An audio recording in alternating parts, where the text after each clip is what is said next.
Alleging reverse discrimination will go before the U.S. Supreme Court in less than 2 weeks. At the center of the dispute, a group of white New Haven firefighters who say they face bias after taking tests to advance in the department. News Channel 8's Jamie Muro live in our New Haven newsroom with the latest on this ongoing battle that will ultimately, Jamie, be heard by this nation's highest court.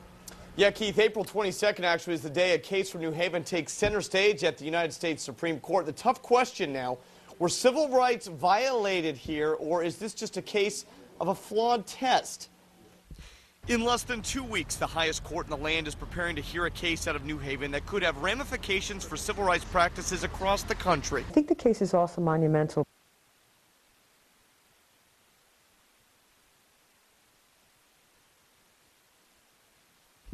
In less than 2 weeks, the highest court in the land is preparing to hear a case out of New Haven that could have ramifications for civil rights practices across the country. I think the case is also monumental because we really need to look at where we're going. Karen Torrey represents 20 New Haven firefighters, 19 of them white, 1 Hispanic, who have filed a reverse discrimination lawsuit. This after a 2003 promotional exam was taken in which the results were thrown out by the city because the top scorers were white.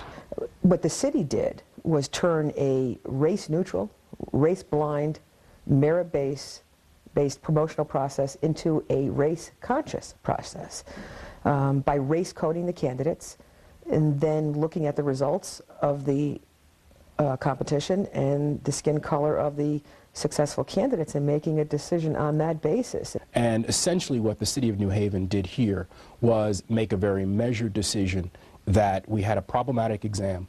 Let's not promote on this exam.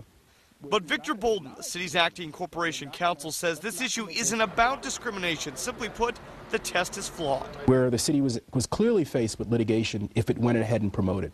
And if you're faced with litigation, why would you complicate things by promoting?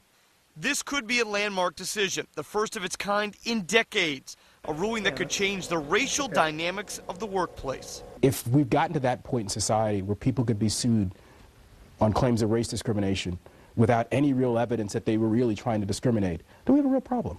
Are we going to go forward and stay true to the Constitution's promise of a race-blind society, or are we going to keep going backwards and keep categorizing people and labeling people? And this is a case that is getting national attention. Justices will also hear from someone from the Obama administration, more specifically the Solicitor General's office.